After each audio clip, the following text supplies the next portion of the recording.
Bienvenidos a En Jaque. Este es un programa orquestado por jóvenes universitarios para dar a conocer las distintas posturas, propuestas de los candidatos que al día de hoy se mandan al Congreso de la República.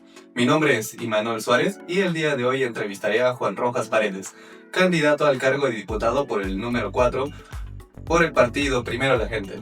Buenas noches, candidato. Bien, candidato. Como primera pregunta, y para que los jóvenes le conozcan mejor, ¿quién es Juan Rojas Paredes y qué le impulsa a postularse al cargo de diputado? Mira, yo soy, digamos, un político desde el colegio. He sido dirigente de la Federación de Estudiantes Secundarios de Arequipa, he dirigido un club de periodismo en el Colegio Nacional de la Independencia Americana y en la Universidad Nacional de San Agustín he sido dirigente universitario, tanto en la Escuela Profesional de Sociología como en la Escuela Profesional de Derecho, de los cuales he terminado en esas carreras. He estudiado además una maestría en estrategias de desarrollo y políticas sociales, pero siempre me he dedicado como una vocación especial, creo que viene de una influencia de mi padre y de mi madre, primero la vocación de servicio y fundamentalmente el compromiso con las causas sociales. Y ese ha sido, digamos, el perfil que siempre quiero destacar más allá del ámbito académico y profesional. Gracias. Muchos candidatos suelen provenir de la gestión pública o del sector privado, mientras que su perfil parece estar más ligado al ámbito académico y al activismo cívico. Esto nos plantea qué experiencias personales o profesionales considera que han marcado su decisión de postular al Congreso y de qué manera cree que esas experiencias pueden aportar a la representación de Arequipa a nivel nacional. Mira, nosotros, en mi caso particular, yo siempre he pensado de que la organización social es un elemento fundamental para el desarrollo de la democracia. Sin organizaciones sociales, sin una participación activa de ellos, tenemos una democracia siempre vacía, siempre postiza. Y las reivindicaciones sociales ayudan a avanzar en derechos y este avanzar en derechos, por supuesto, fortalece la democracia. Y eso requiere, por supuesto, planteamientos, discursos, narrativas, que no solamente se basen en ideologías, sino que se basen fundamentalmente en hechos reales y que se basen en propuestas que vas a ir construyendo para resolver problemas. Entonces, por ejemplo, cuando participamos en el Arequipazo, ¿no? La discusión principal no solamente era un tema de privatización, sino cómo esa no privatización, tanto de Gasa y de SEAL y de otras empresas, contribuía al desarrollo de Arequipa, desde una perspectiva de protagonismo estatal y de cómo también esto permitía generar recursos para la región. Entonces, como tú puedes ver, no es una discusión solamente de pelea por la pelea, sino es una discusión de cómo eso contribuye al desarrollo de Arequipa. Bien, candidato. Pasando a otra pregunta, el Congreso no solo tiene la función de legislar, sino también de fiscalizar al Ejecutivo y contribuir a la estabilidad política del país. Sin embargo, en los últimos años la ciudadanía ha expresado fuertes críticas hacia el desempeño del Parlamento. De llegar al Congreso, ¿cómo cree que se deba cambiar la forma en la que se ejerce la función legislativa para recuperar la confianza de la población? Mira, una de las características que tuvieron anteriores congresos era precisamente de que había cuadros políticos, ¿no? Profesionales, por supuesto, pero esencialmente cuadros políticos. Por ejemplo, un cuadro político era Hugo Blanco. Hugo Blanco no tenía una formación profesional terminada, pero era un cuadro político que expresaba un sentir y en el debate político ideológico el interior del Congreso expresaba ideas. O sea, digamos, Hugo Blanco se cultivaba como un líder político. Y esa es una característica que no tenemos hoy. Hoy tenemos personas que van a calentar el asiento, que van a levantar la mano y que no saben, indudablemente, ni sostener una idea ni argumentarla. Y estos personajes solamente están pensando en cómo hacer lobby en su interior, cómo se aprovechan del aparato público y cómo ganan dinero. Entonces, esa es la característica de este Congreso. Son congresos de impresentables que indudablemente hacen el juego político como un mecanismo de obtener mayor poder y ese poder le da réditos económicos. Eso es lo que se llama la captura del Estado y de la forma de cómo el partido político ha sido transformado como una herramienta de la corrupción. Ahí está el Fujimorismo, está Renovación, está Podemos y Acuña y otros que indudablemente utilizan el aparato del Estado para eso. Eso hay que barrer, eso hay que cambiar. Eso requiere una representación mucho más sólida, pero sobre todo una representación que tenga argumentos e ideas. Muchas gracias. Arequipa es una de las regiones con mayor dinamismo económico del país, aunque todavía enfrenta desafíos importantes relacionados con empleo, competitividad y desarrollo, equilibrado entre la ciudad y las provincias. Desde el ámbito legislativo, ¿qué medidas se consideran necesarias para impulsar el crecimiento económico de la región sin descuidar el desarrollo social y ambiental? Mira, yo primero creo que hay que sincerar, ¿no? En el PBI regional aparece de una manera muy sostenida el tema de la minería. Pero si retiramos minería, entonces vamos a encontrar que las otras actividades económicas tienen una incidencia menor. Y eso expresa de que Arequipa ha sido reducida en sus ámbitos de diversificación. Cuando en el anterior modelo económico que tenemos Arequipa estaba basado en la industrialización, en la industrialización tenemos un parque industrial. Si bien había generado empleo, había generado una diversidad de empresas, apuntaba efectivamente a los procesos de diversificación. Hoy, con una característica primaria exportadora, indudablemente nos basamos solamente en las piedras que podemos exportar. Y eso no ayuda a generar empleo y no ayuda a formalizar, indudablemente. Entonces, tenemos un sector informal bastante grande que requiere ser incorporado a los temas de orden económico. Ahora, hay que pensar y comenzar a recuperar nuevamente los ejes del desarrollo de Arequipa. Queremos un proceso de industrialización, necesitamos gas. Queremos potencializar la industrialización, necesitamos agroindustria, y este es el proyecto MACES que debe convertirse en eso.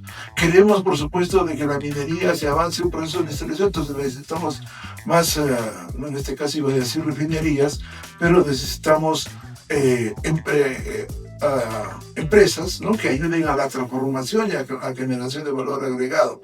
Entonces, así como lo que tenemos, por supuesto, en Milo, para que de esta manera la minería no solamente exporte piedras, sino también genere, ¿no?, un proceso productivo y un proceso de eslabonamiento hacia adentro, ¿no?, que permite una articulación con otras áreas de la producción. Eso, por ejemplo, no lo tenemos hoy. Y eso es a lo que debemos propender. Entonces eso implica, primero, comenzar a pensar en articulación, carreteras, proyecto de ley para eso. Necesitamos desarrollar agroindustria, entonces necesitamos un proyecto de ley que indudablemente incentive ese tipo de cosas. No requerimos solamente agricultura de exportación como sucede en Ica. Necesitamos que esto se convierta en agroindustria. Entonces se requieren incentivos tributarios, por supuesto. Entonces eso requiere un proyecto de ley. Requerimos de que la agricultura en Arequipa sea en el caso del proyecto MAC, es un 30% para los pequeños propietarios, un 30% para los medianos propietarios y un 40% para los grandes propietarios. Eso ayuda a desarrollar economías de escala. Pero eso requiere también una visión de cómo debemos desarrollar indudablemente Arequipa. Bien, ya que mencionó el sector agrícola en Arequipa, se ha presentado pues una problemática ya desde hace años que viene siendo el proyecto Tía María, que suele chocar con los agricultores de la región. ¿Cuál sería su posición frente a esta dinámica social? Mira, yo creo que pensar el tema del Valle de Tambo en una perspectiva de desarrollo. Primero, ¿no?, tenemos el proyecto Tía María, va a generar 1.600 puestos de trabajo, 1.800 puestos indirectos. Eso, por ejemplo, comparado con los puestos de trabajo que se generan en el Valle, son infinitamente menores. Entonces, si hacemos solamente la comparación en generación de puestos de trabajo, ese proyecto no sirve de mucho. En segundo lugar, si vemos el tema del dinero, ¿a dónde va? En el caso de Tía María, el dinero no va a quedar en Arequipa, sino se lo va a llevar hacia afuera. En el caso de la producción del Valle de Tambo, entonces ese dinero que se produce allí, ¿no?, va a ingresar a los circuitos económicos de Arequipa y eso fortalece, por supuesto, la economía regional. Si lo vemos en la perspectiva de movilidad social, entonces allí vamos a tener un conjunto de obreros que indudablemente van a tener ingresos, no digamos importantes, pero superiores a los otros. Pero en el caso del Valle de Tambo, uno que llega a ser peón, en el mediano plazo rápidamente pasa a ser arrendatario y después pasa a ser propietario. Ese es el fenómeno que se ha producido. Entonces, y eso genera movilidad social. y genera condiciones importantes. ¿Por qué? Porque eso permite, primero, de que hay un sector social que se basa indudablemente en la democracia, se basa indudablemente en sus propios esfuerzos, pero permite la consolidación de una sociedad más equitativa. En el otro es concentración de riqueza y indudablemente termina generando mayores desigualdades. Muchas gracias. Pasando a un tercer bloque sobre gestión pública, desastres y seguridad. La ciudad de Arequipa ha crecido rápidamente en los últimos años, muchas veces sin una planificación adecuada, lo que ha generado problemas de transporte, expansión urbana desordenada y presión sobre los servicios públicos. ¿Qué tipo de reformas o iniciativas legislativas cree que podrían ayudar a ordenar el crecimiento urbano y la mejor calidad de vida en ciudades como Arequipa? Mira, necesitamos consolidar ejes. Mira, hubo un proyecto hace unos años que hablaba de la consolidación de centros, no solamente en el centro de la ciudad, sino de centros urbanos en los distintos distritos. ¿Para qué? Para evitar de que la gente pase por el centro de la ciudad de manera obligatoria y se quede en sus propios espacios urbanos. Ese proyecto fracasó porque al final de cuentas eso estaba articulado con los anillos viales. El principal anillo, en el interno, por ejemplo, ni siquiera lo hemos llegado a concluir. Ese que une Venezuela con Progreso, ahí está el colegio militar, uno de los colegios militares del cuartel Salaverde, que impide la articulación de ese anillo. Y los otros 3 anillos tampoco se han logrado concluir por lo que tú efectivamente señalas.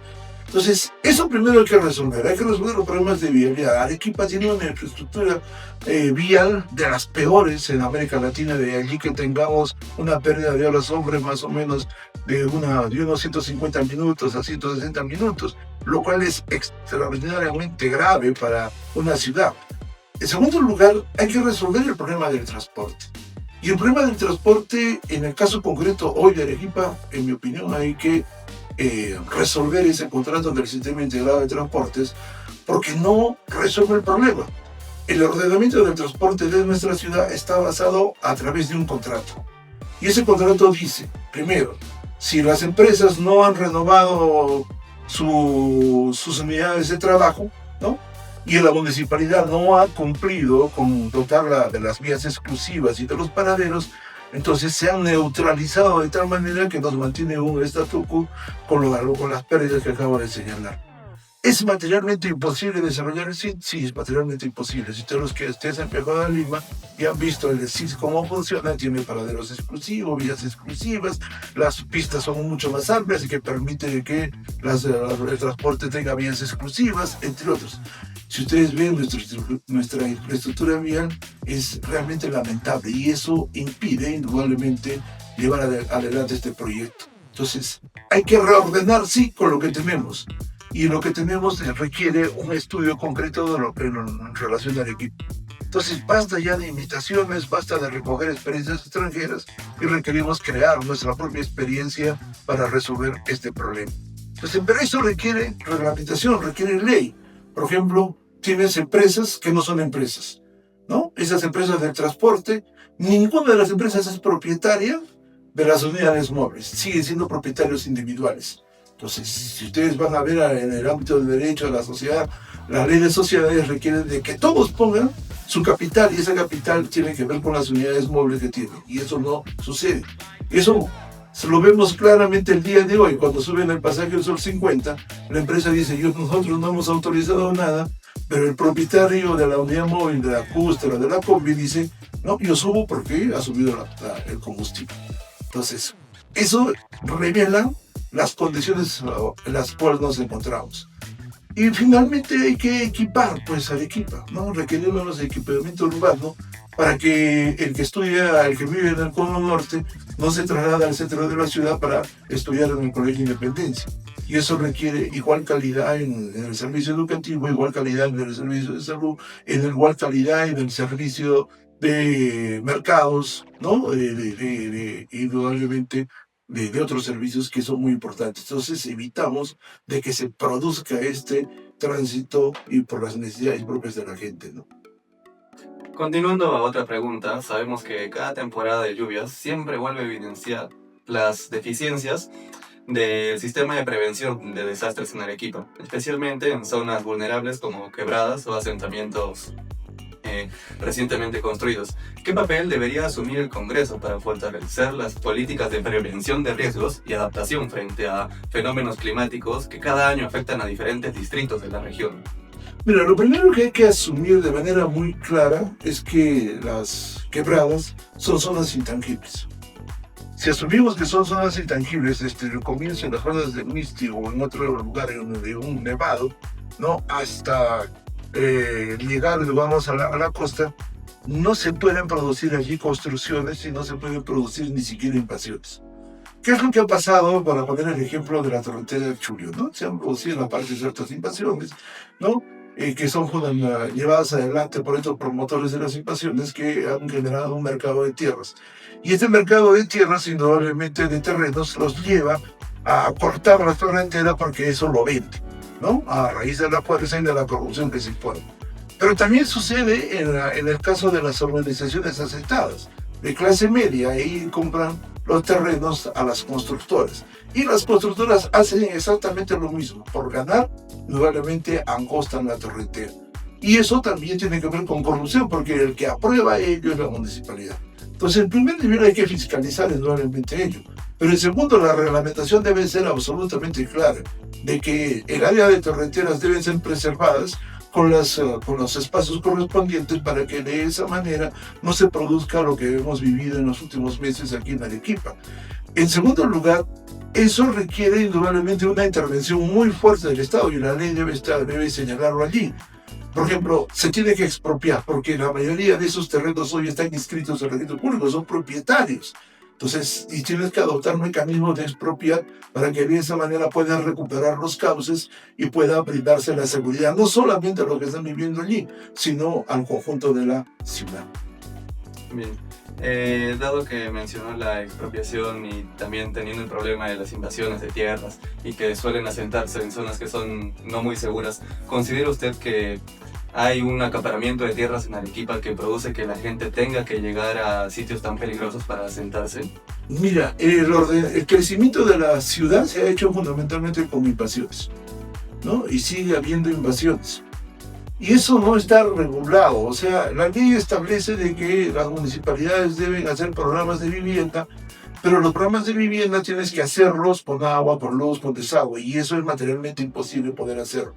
Entonces terminan mirando para otro costado y se propician indudablemente las invasiones. Entonces, y estos generan las condiciones que estamos viviendo. Para poner un ejemplo, ¿no? Arequipa se hizo las invasiones, por ejemplo, de todo lo que es la parte alta de Miguel Grau, ¿no? Si ustedes van a ver, las conexiones viales se cortan a la mitad de las calles. Y eso, en una visión de la municipalidad que aprobó los planos, dijo: un momentito, pues si estás cortando una vía, entonces deben mantenerse las avenidas para que no haya interrupciones. Y eso, indudablemente, puedes ordenarlo a través ahora de la municipalidad, dándoles mayores competencias.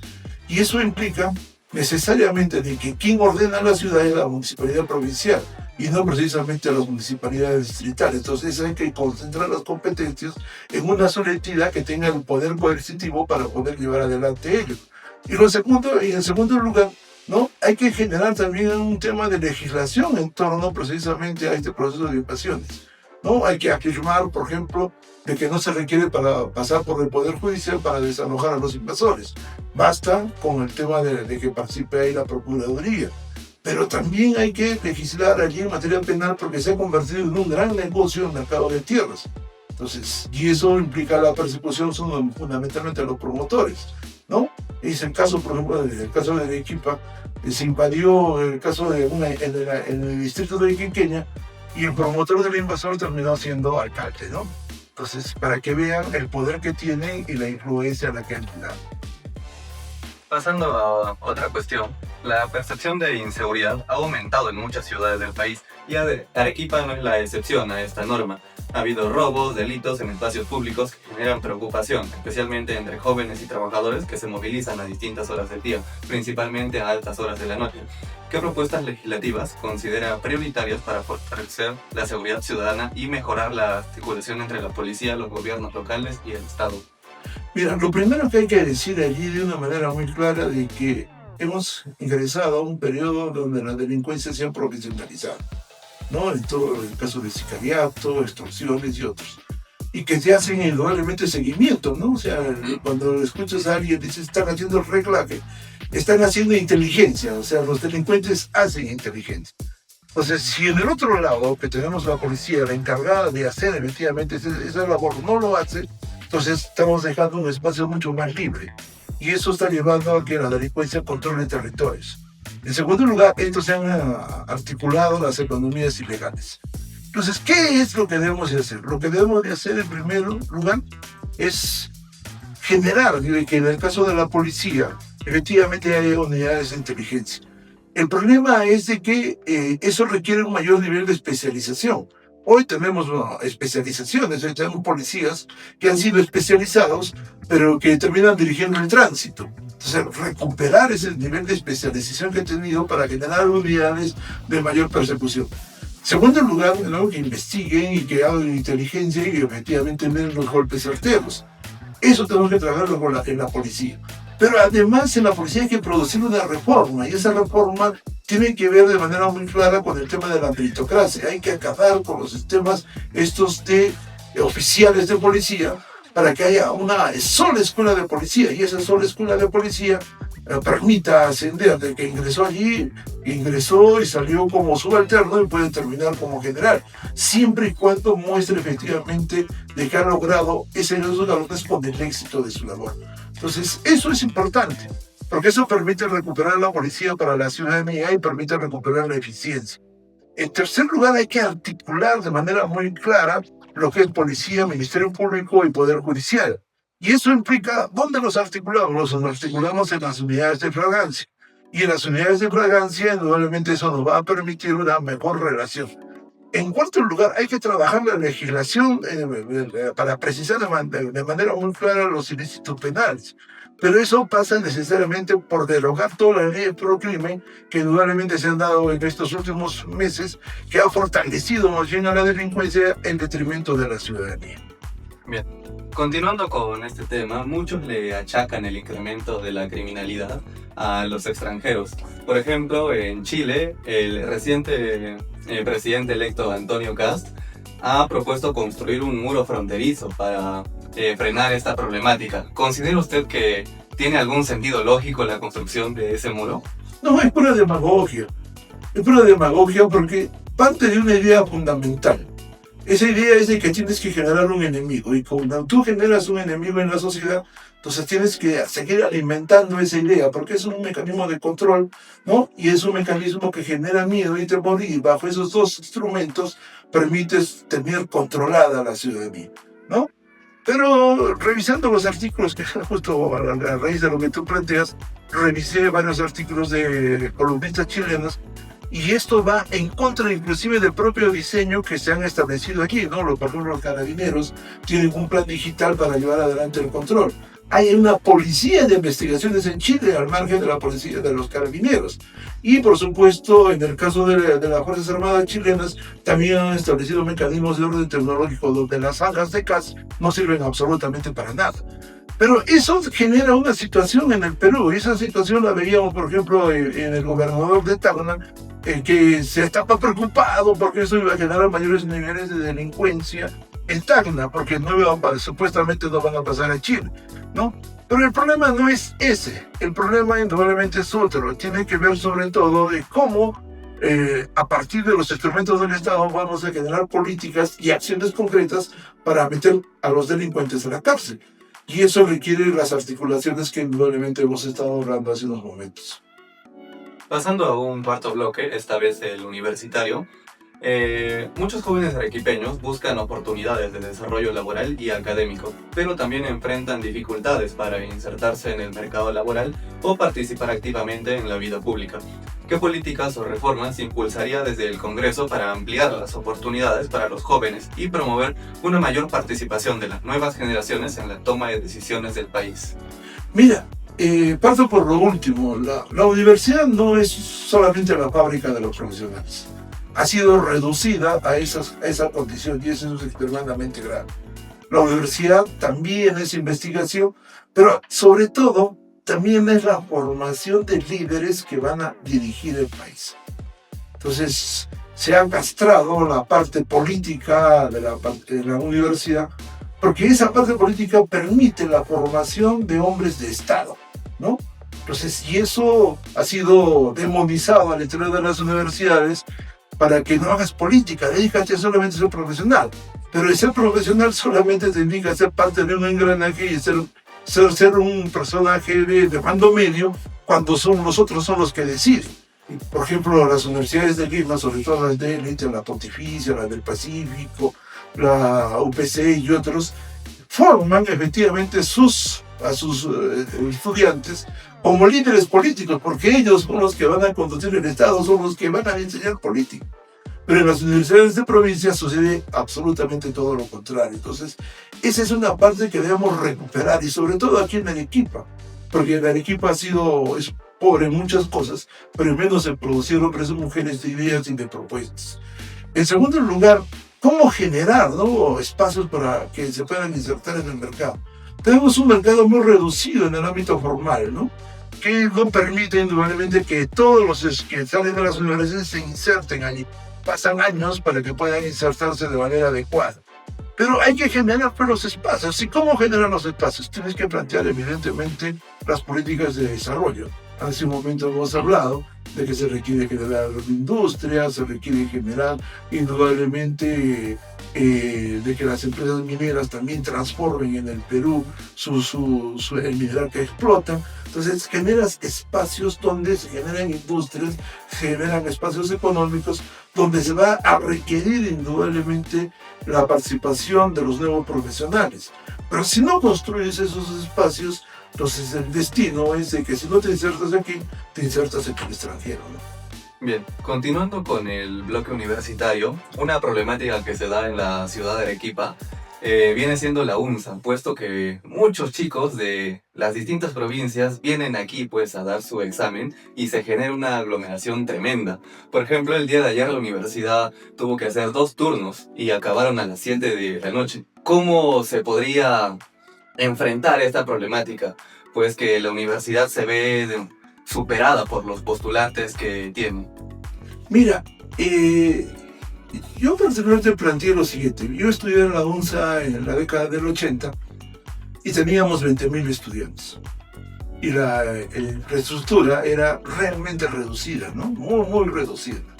Hoy tenemos una enorme cantidad de pabellones, ¿no?, y seguimos teniendo 20.000 estudiantes. La infraestructura que tiene la UNSA el día de hoy puede dar tranquilamente para duplicar el número de ingresantes a la universidad. Entonces, si tenemos una oferta de 2.000 o 3.000 vacantes, podemos dar una oferta anual de 6.000. Y eso permitiría indudablemente que ingresen mucho más estudiantes que encuentran en la educación un tema de movilidad social. Y además las familias apuestan indudablemente a ello. Las aglomeraciones que el día de ayer se veía ahí en las puertas eran familias enteras que están apostando evidentemente a que sus hijos ingresen y eso se convierta en que los jale, ¿no?, al resto para mejorar sus condiciones de vida. Es un tema de movilidad social. Pero la UNSA tiene hoy la infraestructura indudablemente para duplicar, ¿no? Por mi experiencia vivida, tiene la capacidad para duplicar el número de su población estudiantil. No lo hace, ¿no? Porque ahí hay una política que me parece absolutamente perversa, ¿no? Eso tiene que ver con presupuesto desde el Estado. Y tiene que ver además con que haya una mayor cantidad de docentes. Y ese es otro problema que tenemos, no solamente en la UNSA, sino en todo el sistema universitario. Preparar docentes para la universidad no es un tema de que tú terminaste tu carrera y vas a enseñar. No. Tienes que tener otras cualidades que incentiven indudablemente al estudiante para poder sacar lo mejor de sí, ¿no? Y eso no lo tenemos hoy. Pero debe ser una política que debemos tender a tener efectivamente los docentes. Tuvimos esa experiencia. En la década del 70 en la universidad había el famoso Frente Único de Postulantes que cada vez que se producía un examen peleaba, hacía movilizaciones para lograr la ampliación de vacantes y efectivamente se producía la ampliación de vacantes. Pero los temas de docencia se resolvieron bajo los mecanismos de contrato y al final indudablemente, si bien permitió de que el estudiante estudie en la universidad, que el ingresante esté en la universidad, no resolvió también el problema de la docencia, ¿no? Y ese es un problema que tenemos que resolver ahora. Entonces, yo creo que ese es un tema. La universidad pública debe fortalecerse y debe consolidarse allí, pero eso requiere indudablemente presupuesto. Y eso es importante para indudablemente ejecutar lo que se quiere hacer. Bien, como menciona, muchas familias le apuestan todo a la educación universitaria. ¿No cree usted que sería mejor construir otras universidades en las provincias para que no tengan que afrontar el golpe económico que significa redirigir buena parte de sus ingresos a mantener a uno de sus integrantes fuera de la región de origen? Mira, hay un estudio que han hecho las escuelas de sociología de la UNSA con una universidad norteamericana y han llegado a una conclusión de que todos viven en la provincia de Arequipa, o sea, los que viven en la región de Arequipa, o sea, de Carabalí, de Cabaná, de Islay, tienen casas indudablemente en Arequipa. O sea, es una conclusión a la que han llegado.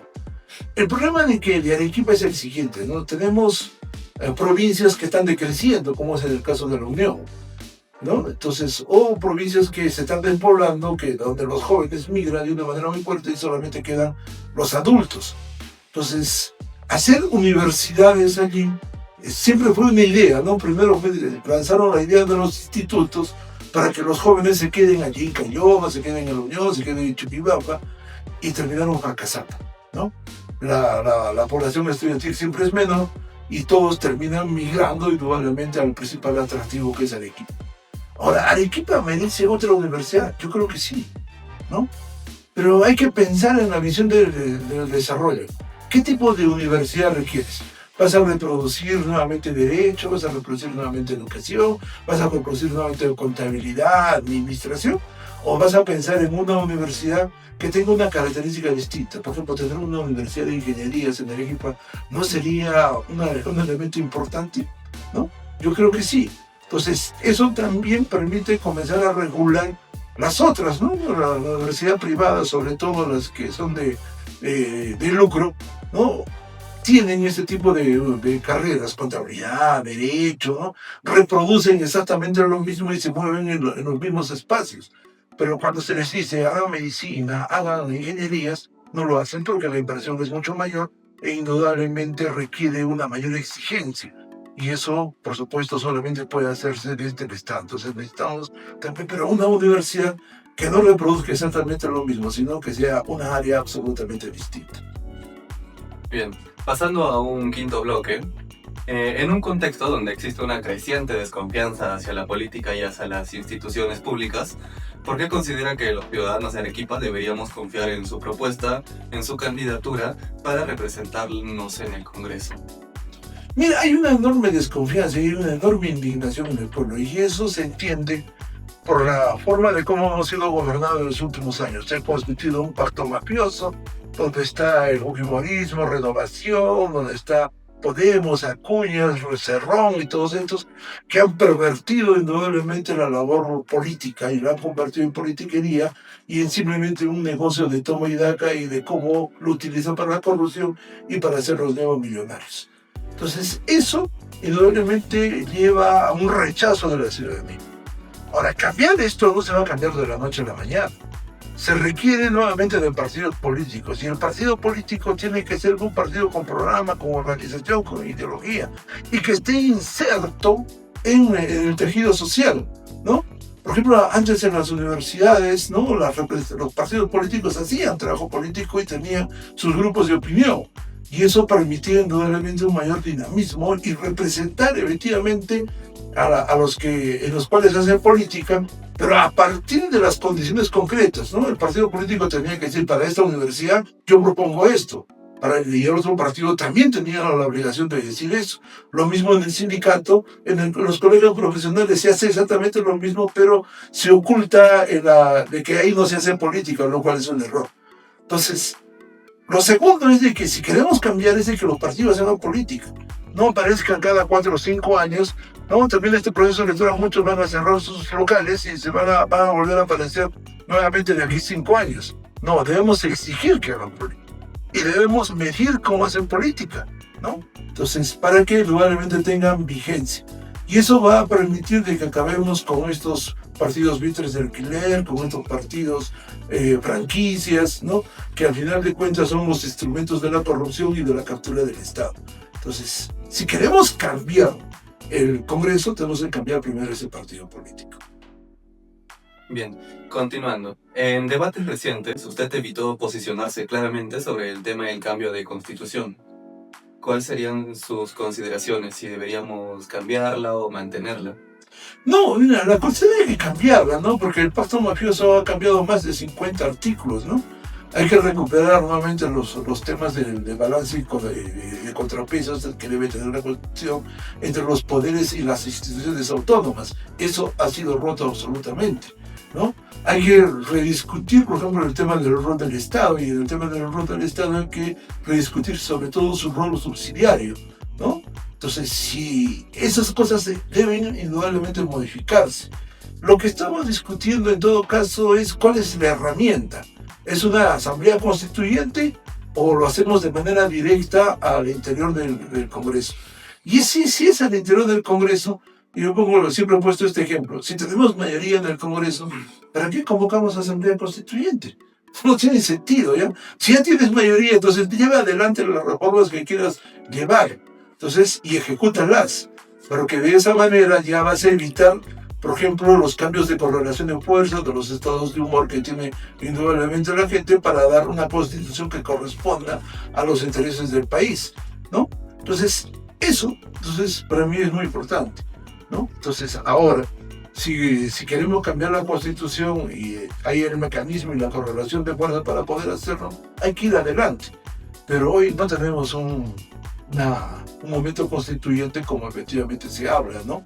En la teoría se habla de que hay necesidad de que el pueblo se está movilizando y genera precisamente ese espacio para una nueva constitución. Hoy eso no existe. Hubo un momento, ¿no? Cuando Castillo dio su golpe torpe y después le dieron el contragolpe, generó una movilización. Pero esa movilización tuvo un eje, una plataforma esencialmente política, que era el respeto del voto ciudadano. Entonces, eso, por ejemplo, permitía generar un momento constituyente. Desgraciadamente, las fuerzas políticas que estuvieron en la posibilidad de profundizar esa plataforma política terminaron mirando desde el balcón, ¿no? Bien, teniendo en cuenta la creciente inestabilidad política del país y el número de presidentes que han pasado por la silla presidencial en recientes años, bastante seguidos unos de otros, ¿cree usted que de llegar al gobierno se podría completar los 5 años? Sí. Mira, el tema de completar los 5 años tiene que ver sobre todo con un tema de correlación de fuerzas y de cómo efectivamente eres capaz de movilizar efectivamente al pueblo. ¿Qué es lo que ha pasado, no? Lo que pasa normalmente es de que al aislarse el pueblo de la política, el Congreso termina tomando decisiones. Y en ese Congreso, como es el Congreso de toma y daca, arman correlaciones de fuerzas y al final utilizan este artículo de la Constitución de declararlo incapaz, ¿no? Inmoral, entonces terminan nuevamente vacándolo. Eso, por ejemplo, se enfrenta con ¿qué? Con movilización, ¿no? Si estás inserto en el tejido, o sea, si eres un gobierno que hace participar a la gente y que por supuesto adquiere un protagonismo, tengan la plena seguridad que por más que hagan el toma y daca en el Congreso va a ser materialmente imposible que puedan hacer ese tipo de maniobras. Entonces, pero eso requiere gobiernos activos, no requiere gobiernos aislados, requiere gobiernos que se inserten y que sean capaces de convocar a la ciudadanía. Y en segundo lugar, por supuesto, colocar también en su lugar al Congreso. El Congreso es parte de un poder del Estado, tiene sus pesos y sus contrapesos, pero que indudablemente tiene que tener una categoría exacta del por qué se puede producir la vacancia. Entonces, ese artículo que normalmente se utiliza no llegó a ser definido por el Tribunal Constitucional por la sencilla razón de que no quisieron entrar en el tema. Y viéndolo en términos concretos, es en realidad una puerta de escape para solucionar crisis políticas. Pero aquí no se solucionan crisis políticas. Simplemente se captura el poder del Estado para llevar adelante la corrupción. Eso lo hemos visto con Dina Boluarte, con Eri y ahora con Balcázar, ¿no? Bien, terminando ya con nuestra entrevística, la política, al igual que el ajedrez, no solo requiere de estrategia, sino de visión, liderazgo y saber cuál es el rol que uno cumple dentro del tablero. Bajo esta temática, ¿usted se identificaría como un peón o como un rey? Yo de acuerdo a la coyuntura, ¿no? Hay que saber ser peón y hay que saber ser rey, ¿no? Y en distintos momentos de mi experiencia política he sido peón y he sido rey, ¿no? O he estado en los niveles de decisión, ¿no? Para participar y conducir y dirigir. Pero en otras hay que también mostrar de que eres capaz de ser peón. ¿Por qué? Porque, miren, en nuestro querido llamado Perú, todo el mundo quiere ser general, ¿no? Y como quiere ser general, no hace absolutamente nada. Viene y da órdenes y se va. No es capaz de ensuciarse las manos, no es capaz de trabajar directamente con los sectores sociales y no es capaz de recoger lo que piensa la gente. Porque eso es lo importante. Si tú quieres conducir, pero lo haces desde tu topos uranos, desde la luna de Paita, indudablemente no vas a dirigir, vas a imponer. Pero si vas y recoges lo que la gente piensa, entonces tienes mejor capacidad de conducción. Pero eso requiere también ser peón, ser soldado, pero también como ser capitán o ser general. Bien, como parte final de la entrevista, le vamos a dar un minuto para que se dirija a la comunidad universitaria. Sí, gracias sobre todo por esta entrevista y gracias por las preguntas, ¿no? Porque han sido muy, muy interesantes. Yo soy Elías Rojas y quiero dirigirme fundamentalmente a ustedes, los jóvenes, porque en ustedes está el destino de la patria. Ustedes no son la realización del futuro, son ya la realización de este presente y cómo van a construir el futuro.